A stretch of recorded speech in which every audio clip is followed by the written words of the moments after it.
একদিন সকালে রতন নামে এক বাচ্চা জঙ্গলের পাশে খেলছিল। হঠাৎ সে শুনল মিয়াও না, গড়র না, কিন্তু কিছু যেন কাঁদছে। দেখে তো অবাক, একটা ছোট বাঘের বাচ্চা। রতন বলল, ওরে বাঘু, কে তোকে কাঁদিয়েছে? বাঘের বাচ্চাটা চুপ করে তাকিয়ে রইল। রতন বলল, চল তুই আমার ঘরে চল। তারপর রতন বাঘের বাচ্চাটাকে নিয়ে বাড়ি এল, নাম রাখল বাঘু। বাঘু আর রতন একসাথে দুধ খায়, বল ছোড়ে, লুকোচুরি খেলে। রতনের মা প্রথমে ভয় পেলেও পরে বাঘুকে খুব ভালোবেসে ফেল। দিন যায়, মাস যায়, বাঘু বড় হতে থাকে, একদম বর্ষর। তবুও সে রতনকে খুব ভালোবাসে, ঠিক ভাইয়ের মতো। এক রাতে সবাই ঘুমিয়ে আছে, হঠাৎ ধাম ধাম আওয়াজ, ডাকাত এসেছে। রতনের মা চিৎকার করল, বাঁচাও।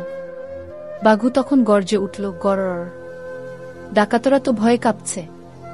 একজন তো চিৎকার করল, এইটা কি চিড়িয়াখানা নাকি? বাঘু সবাইকে তাড়িয়ে দিল, কেউ ঘরে ঢুকতে পারল না। রতনের বাবা বলল, আমাদের বাঘু না থাকলে আজ আমরা শেষ। পরের দিন গ্রামের সবাই বলল, ওই বাঘ তো হিরো রে। রতন হাসতে হাসতে বাঘুর গলা জড়িয়ে ধরল, তুই শুধু বাঘ না, তুই আমার ভাই।